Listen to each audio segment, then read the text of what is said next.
Let me use this opportunity to share with you. This is test 1, HI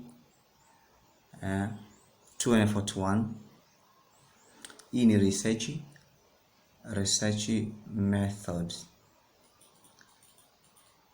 Anasema each question carries 0.5 marks. Kuna maswali 20 kwenye huu mtihani. Nataka ni share na wewe vile vitu ambavyo navifahamu kidogo. Question number 1, read that: why do you need to review the existing literatures? Why do you need to review the existing literatures? Tunajua kwamba kila tunapofanya research lazima tufanye literature review. Kwa hiyo kwa nini tunahitaji tufanye reviewing of some existing literatures kabla hatuja conduct research? A, to make sure you have many references in your research. Unataka increase au kuhakikisha kwamba una references nyingi kwenye kazi yako. B, to help get information for your study. Unataka upate taarifa kidogo katika study yako. C, to show what is already known about your area of interest. Unataka kuonesha kitu kile ambacho kidogo maana kuonesha kwamba kitu gani ambacho tayari kinafahamika kuhusiana na ile topic ambayo tumeiteua. To avoid plagiarism.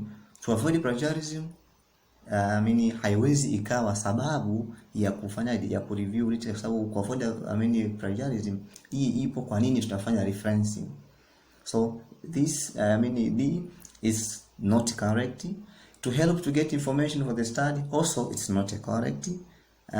This to make you have many references in your research also is not correct. Kwa tunachofanya sababu inayotufanya sisi to review some existing literatures concerning ile topic ambayo tunaifanyia research ni to show that what is already known about your area of interest. Kwa sababu professor ndio maana akatupa research si tufanye, lakini tutafute kitu gani ambacho hakuna ili tufanyie research.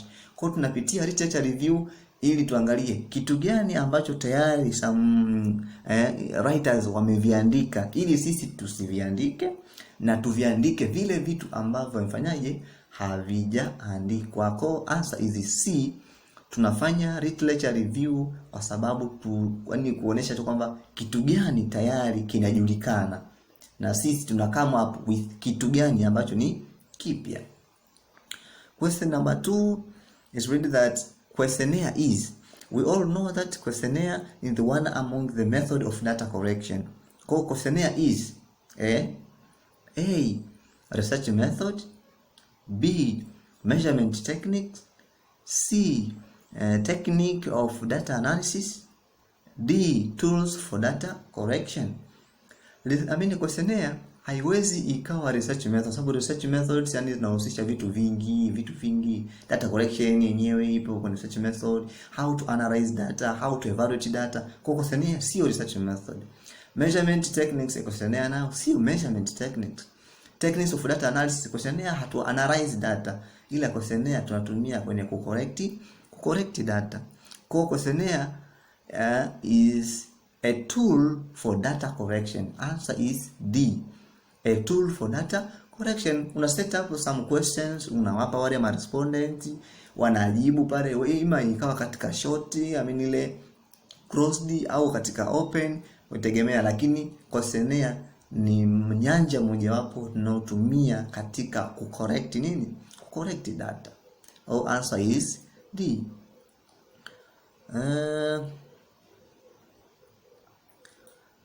Question number 3. Question number 3, read that external criticism. External external criticism. Tunajua external criticism ni nini? External criticism tunasema tunafanya external criticism kwa lengo la kudetermine the validity ya nini, ya ile source yetu, au authenticity ya ile source yetu. Kwa tuna criticize data externally. External criticism ameandika katika machaguo A, can involve the use of carbon dating and handwriting expertise. Kwenye external criticism tunahusisha matumizi yale carbon dating, ile carbon 14 pamoja na handwriting expertise, na wale watu ambao wamebobea katika kufahamu ile handwriting. B amesema helps to determine the validity. Msaidia katika kudetermine sisi nini ule validity, uhalisia, or truthfulness, or authenticity of the what, of the source. C, can involve the use of historical linguistics. Natumia ile historical linguistics knowledge with writing skills of the period. And D, all of the above. Answer here is all of the above. Kwa sababu gani? Tukisema external criticism help to determine the validity, hii ni definition external criticism. Unaweza kusema external criticism kama ni tunafanya external criticism kwa lengo la kutafuta ile validity or trustworthiness or authenticity of the source. Tunatafutaje sasa hiyo validity or trustworthiness or authenticity of the source? Tunaweza tukatumia carbon dating, au tukatumia handwriting expertise, au tunaweza tukatumia historical linguistics knowledge, au writing skills of the period, na husisha kati ya language na time. Hivi vyote vipo katika external criticism, and that's why all above it act as a vote as an answer with this question. Kwa sababu hivi vyote vinahusiana na nini? Na external criticism. Let's come to the question number 4. Question number 4 read that which of the following is not an ethical guidelines for conducting research in humans? Kama utakuwa umefuatilia vizuri ile blog yangu siku kama 2 zilizopita, nili upload ile concept ya research ethics. Research ethics. Kuna ethics fulani hivi ambazo researcher inabidi azingatie. Kuna guidelines researcher inabidi azingatie ikiwa anafanya research kwa watu fulani hivi, kwa katika wale respondent wake. Kuna vitu inabidi asifanye nini, asivi abuse. Inabidi azingatie ethics ya wale watu. Kwa kuna guidelines mle nimejaribu kuzionyesha to my level best. Kuna guidelines zipo inabidi researcher azizingatie katika kufanya hiyo research yake. So swali linasema ipi kati ya yafuatayo sio ethical guidelines for conducting research with human? Ya kwanza nasema getting informed consent of the participant. B anasema telling participants that they shall continue until the study has been completed. And C anasema keep participant identity anonymous. And D anasema telling participants they are free to withdraw at any time. Ukizisoma ukiangalia vizuri kwenye ile research ethics na ambao nili upload kwenye blog yangu, zipo hizi ethics. Ya kwanza hii anasema getting informed of the consent. Hii hapa ni ipo principle kabisa. Ni guidelines ya nini? Ya research ethics. Informed consent hapa tunaangalia ile agreement ambayo imewekwa kati ya researcher na respondent au participant ambao wanafanya, inabidi wakubaliane kwamba kwenye research yake pale maybe kuna some risks zitatokea au kuna benefits zitatokea. Inabidi yule researcher aziweke wazi kwa participant wake, ili hata participant akiwa ni mmoja ya respondent kwenye ile researcher, kitu chochote kitakachotokea yawe tayari ameshaanza kufahamishwa. Kwa hii ni nini? Ni guidelines ipo.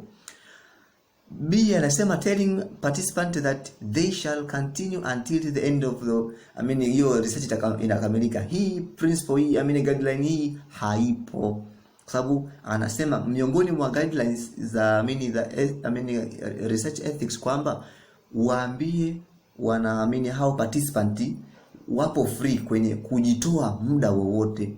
Kwa hiyo hii principle ya kuambia kwamba eti participant wale wataendelea wale mpaka ile research yako kakamilika, hii principle haipo. Keep participant identity anonymous, hii nayo ipo. Ku keep participant identity anonymous, inabidi ufanyaje? Remove the names of the participant. Kuna vitu, kwa mfano participant amechangia, kwa hiyo sasa utakapokuja kuzitaja zile point, usije ukasema hii point imetajwa na mtu fulani akiwa na hivi na hivi. No, unabidi ufanyaje? Umhide, umuhifadhi kidogo. Kwa hiyo kutokana na hili swali la kwamba is not the ethical guidelines for conducting historical research, jibu ni B, kuambia participant kwamba wao wataendelea hadi mwisho wa ile research yako. Hii guideline haipo. Question number 5. Question number 5 linasema untrue. Untrue statement about the nature of historical research is. Hizi statement hizi hapa moja wapo au mbili au zote hizi inasema kwamba sio kweli, ambayo haiendani na na nature of historical research. A, data found must be validated or evaluated. Hii hapa jamani ipo katika nature of historical research, lazima zile data tunazozipata tufanyaje? Tufanye evaluation or validation, lazima evaluate zile data. B anasema question have time dimension, hiyo jamani ipo. C anasema data found is used to predict the future. Hii hili jibu hili hakuna. Ku predict the future. In history, we don't predict the future, but we prepare and plan for the future. And D, none of this, manake hakuna kati ya A, B, C pamoja na D, A, B pamoja na C, hakuna majibu. Hii nalo sio jibu. Jibu hapa ambalo haliendani na nature of historical research ni C, ni kwamba data found is used to predict the future. Hii haipo. Question number 6 is read that associate correct fact by ticking A if related to archives and L to library. Kuna statement hapa 4 zimetolewa. Tuzisome hizi tuzielewe. Tukiona statement ambayo ina relate na archives. Archives najua ni zile ni sema ambapo tunaweza tukahifadhi zile primary, tunaweza tukapata zile primary source, and the library zile ambazo tunafanya ni secondary source. Kwa hiyo sasa tusome hizi statement, tukizielewa tuseme labda hii hapa inapatikana kwenye kwenye archives, kwenye primary source, and hii hapa labda inapatikana katika secondary source ambayo ni ni library. Kwa hiyo kama inaendana na archives tutaweka herufi A, na kama itakuwa inaendana na na library tutaweka herufi L. Statement ya kwanza nasema the research material do not circulated.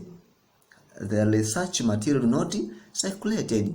Hii professor alikuwa anatumia sana kuongea katika archives. Zile data information zinazopatikana pale hauwezi ukazipata sehemu nyingine yoyote. Yaani ipo pale.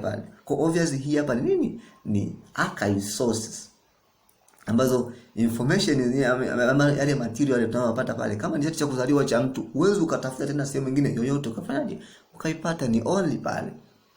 Sentence ya pili anasema need prior arrangement to visit the resources. Hii nayo katika katika archives ndio prior arrangement, ili uweze kufanyaje to visit zile resources. Kwa tunaweka herufi A, tukiwa tunamaanisha kwamba hii ni archives. Lakini anasema rules of conducting and security measures are less strict. Yani sheria zake zile na jinsi the way ya kuenda kufanya hilo visiting katika hiyo sehemu, yani ni less strict, yani hyper strictly sana. Library unaweza kaingia tafuta vitabu nini ukasoma nini ukatoka, lakini katika archives sheria zake zidogo zinakuwa ni strictly. Nasema zingine, nasema most material are unpublished. Tumesema katika primary sources ambayo ni archives ile pale sehemu ile tunapata unpublished sources. Kwa hiyo hapa tunaweka tukiona maanisha nini? Ni archives. Ndio tunayopata zile unpublished sources, lakini library tunapata zile ambazo ni published. Swali la 7 nasema swali la 7 nasema which of the following does not apply to qualitative research? Which of the following does not apply to qualitative research? Qualitative research tunajua, qualitative research ni kama ni approaches katika research design. Research design ni nini? Research design ni kama ni zile study of the approaches that amesema ni approaches that used to address the problem investigated. Tunatumia approach gani ku address the problem ambayo tunafanyaje? Tunaenda ku investigate. Kwa hiyo tunaweza kutumia approach ya qualitative au approach ya quantitative. Kwa hiyo amesema kwamba kuna sentence hapa amezitoa 4 ambazo amesema ipi kati ya sentences zifuatazo hai apply katika qualitative research? A, data are often words and picture. B, uses inductive reasoning. C, uses direct and personal contact reasoning with participant. And D, involves much social distance between researcher and participant. Data, tunaanza A, data are often words and pictures. Hapa ipo katika ku apply hiyo qualitative research. B, uses of inductive reasoning. Hii hapa nayo ipo katika qualitative approach.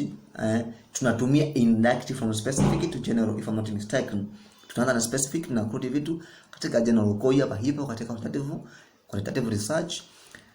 C anasema uses direct and personal. Hii hapa jamani hipo kwa sababu anasema katika qualitative research kitu tunachokiangalia kwamba source, ile information inayopatikana katika qualitative research ni ile ambayo ni natural source, ni natural information, maana yake inapatikana direct from the context, ambao unaweza ukamuuliza individual au group of people. Kwa hiyo ni ipo, lakini hii hapa ina involve much social distance.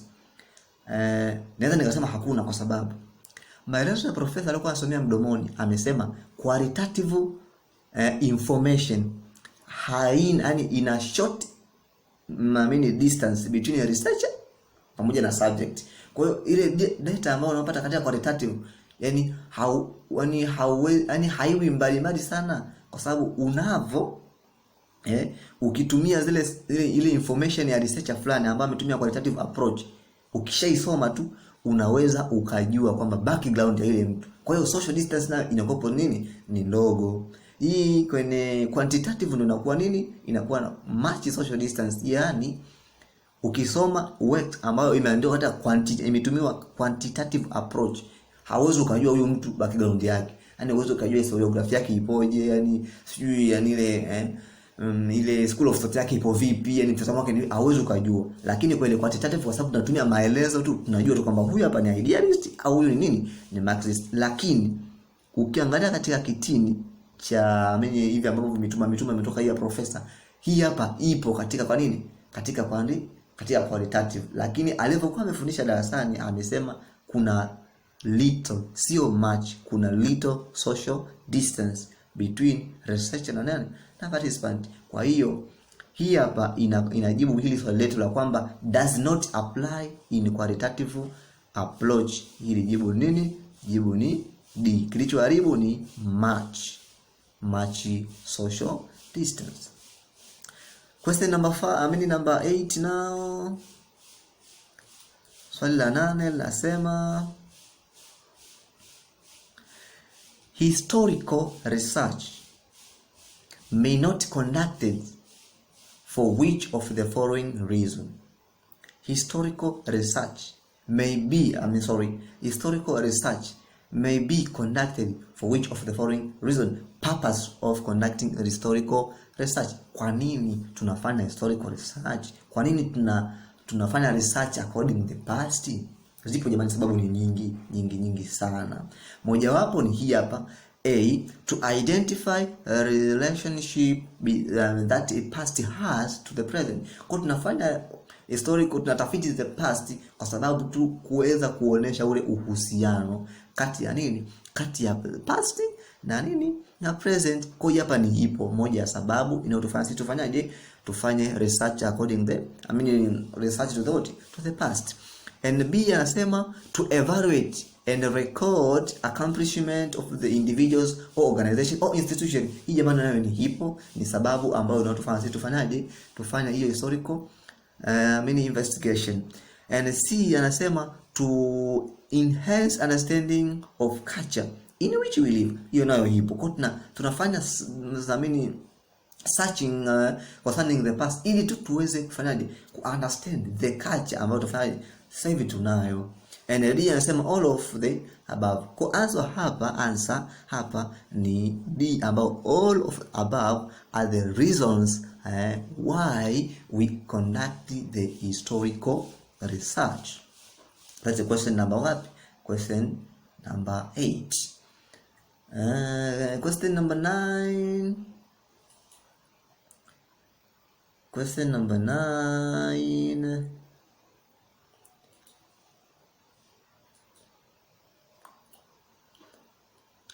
Question number 9 una read kwamba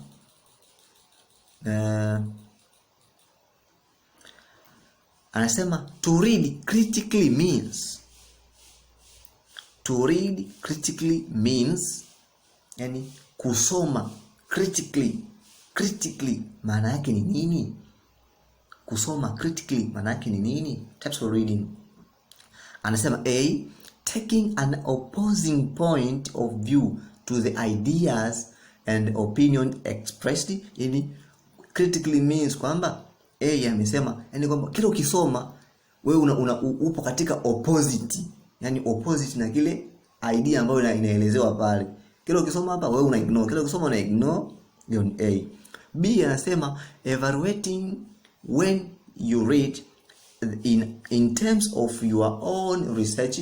Question, maybe critical reading is B, yani ukisoma pale una evaluate kile unachokisoma na ukiunganisha na yale maswali yako. C, being positive about something before you read it, yani kuwa tu unakubaliana nacho kabla hata hujasoma, kwamba ushakubali kwamba ndio just iko.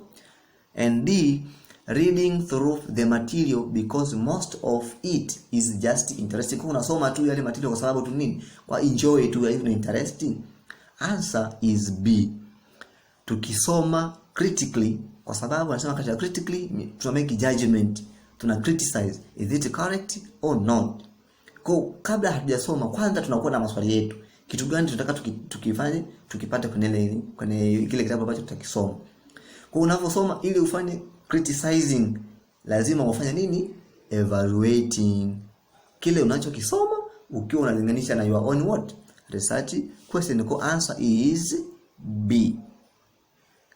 To read critically means evaluating what you read in terms of your own research.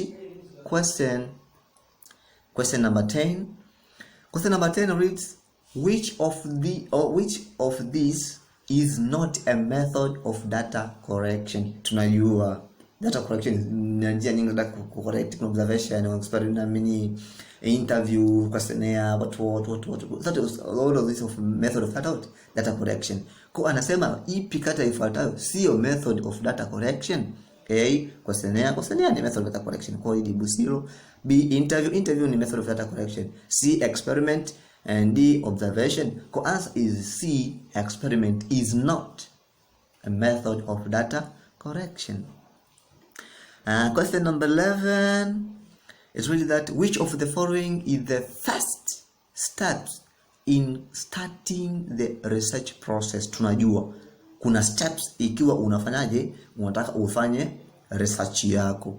Kwa hiyo ipi kati ifuatayo ni step namba 1? Ya kwanza, A amesema searching sources of information to locate problem. Kwa unaanza kutafuta kwanza source of information. Unatafuta source of information ambayo utakuwa locate hiyo problem yako. B, survey of related literatures. Maybe unafanya literature review in step ya kwanza. C, identification of problem. Utafuta identify nini tatizo. And D, searching for solution to the problem, au unatafuta hiyo solution ya hilo tatizo. Ukisoma katika vitabu vingi karibia watu wote wanavyosema vitabu vingi vilivyoandikwa ni kwamba step namba 1 katika research process ni identify of the what of the problem. Kwa unabidi ujue kwamba tatizo ni nini, alafu ndo unapitia steps zingine ambazo nini, una survey katika literature tofauti, unakuja tu unatafuta sources zako, una correct data na nini. Lakini step number 1 is identification of the problem. Go answer is C. Question number 12. Nasema select the odd one out. Select the odd one out. Select the odd one out. Regarding historical type of research ni nini? Kabla hatujasoma machaguo yetu hapa chini, unafahamu odd one out, hii ni concept ambayo ni kwamba anasema yani kukitoa kitu au kumtoa mtu katika kundi fulani ambao yeye hafiti hiyo sehemu. Sometimes unaweza kukuta old one out au unaweza kukuta old man out. Kama ni mtu basi tutatumia old man out basi kwa ni mtu, au na utumia old one out kumaanisha ni mtu au ni kitu. Tunakitoa kitu au tunamtoa mtu sehemu fulani kwa kuona tu kwamba yeye ile sehemu hafanyaje, hafiti. Kwa hiyo swali linasema kuselect sasa odd one out regarding historical type of research ni kitu gani? Cha kwanza amesema deals with a specific subject and the time in the past, and tunadili na specific subject na muda vitu kama hivyo. B, derives argument from a historical source, au tunatoa argument fulani hivi from a historical source. C, takes a historical stance on issues. And D, deals with the past to predict the future. Hapa according to mimi nasema jibu ni nini? Ni B. Kwa concept ya kwamba odd one out maana kukitoa kitu au mtu fulani katika sehemu ambayo unaona nini hafiti. Kwa kuselect hiyo kitu ambacho tunakitoa ukizingatia hiyo nini, hiyo historical type, maana katika tunaangalia katika history, naweza jibu unaweka B kwa sababu katika history tutakuwa tuna derive argument, tunaitoa argument from a historical source. Kwa mfano inatakuwa kuna sources hapa naelezea kitu fulani, kuna argument pale nyingi ambazo kidogo zinasema kwamba hizi nini ni correct, lakini kuna argument moja huenda kuwa zina contradict na zile zingine. Kwa ile argument tunaifanyaje? Tunaitoa kwenye nini, kwenye ile sources yetu. Kwa select the odd one out regarding historical type of research ni derives argument from a source, from a historical source. Answer is what is B. And question number 13, it read that an appropriate source of find out descriptive information is, and ukipata descriptive information ambazo zimeelezewa zaidi wapi, appropriate source ni ipi? A, bibliography, encyclopedia. C, directory. And D, dictionary. Is a simple one. Bibliography is not. So bibliography na kupata ile list of books ambazo tulikuwa tumezitumia kwenye nini, encyclopedia ndo kama ni source ambayo tunaweza tukapata nini, details zile nyingi, sababu encyclopedia ina comprise details ni called descriptive information, tunaweza tukapata katika nini, katika encyclopedia, and not directory wala katika dictionary. All right, question number 14. Question number 14. Question number 14 ina read kwamba you can manage your time and resources best by, and unawezaje ku manage your time and resources, right? A, working out a timetable, unafanya kazi yani kwamba ufanye kuna na ratiba yako maalum. B, finding out what your resources are readily available, yani utafute resources gani ambazo yani zipo available kwako hapo ulipo. C, calculating a budget for likely expenditure. Weka budget, calculate kitu gani kwa ile matumizi yako. And D, all of this. Answer is D, all of this, the way in which you can manage your time and what, and the resources. Together, question number 15 reads, which of the following should be included in a research proposal? Kipi katika kifuatacho hivyo sentensi hapa zipo nyingi ambapo inatakiwa iwepo katika research proposal? Kitu gani? Cha kwanza anasema your academic status and experience. Academic status and experience obviously hamna. Ngopo tunaenda kwa tunaandika application letter, right? Lakini kwenye research proposal ikitu hakuna. B, your choice of research method and the reasons for choosing them. Address this. Sijajua kuchina method. C, the difficulties you encountered with your previous reading on yamna, kwa sababu research proposal inaandikwa before. Kwa hiyo hatuwezi tukaeleza ugumu ambao tulikutana nao hakuna. And D, all of the above. Hakuna. Kwa answer hapa itakuwapo ni B. Tunasema kitu ambacho kinabidi kiwepo katika research proposal ni your choice of research method. Umechagua method gani, data collection, analyze, kufanyaje, method gani umeichagua, inabidi uonyeshe kwenye research proposal. And the reason for choosing, na sababu inabidi useme nimechagua method hii kwa sababu hivi na hivi, inabidi utaje pale. Kwa hiyo hapa jibu ni B. Kitu ambacho inabidi kiwepo katika research proposal ni kuonesha method ulioichagua na reason kwa nini umeichagua hiyo method. Question number 16.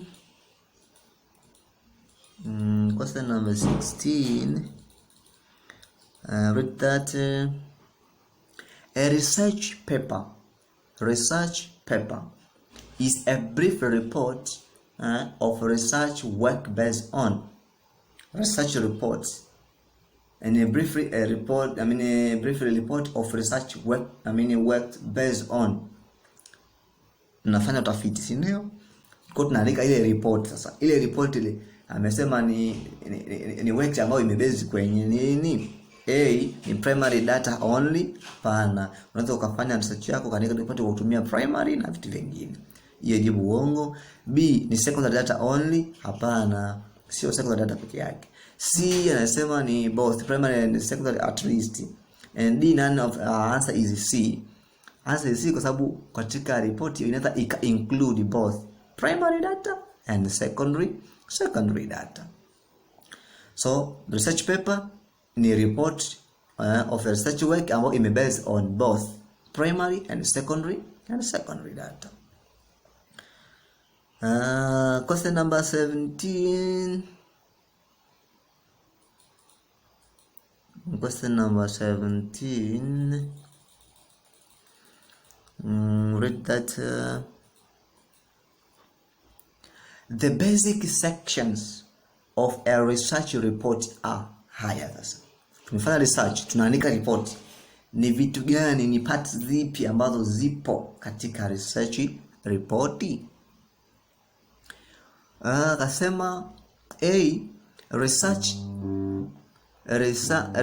plan, B, research plan, research data, analysis and reference is obvious.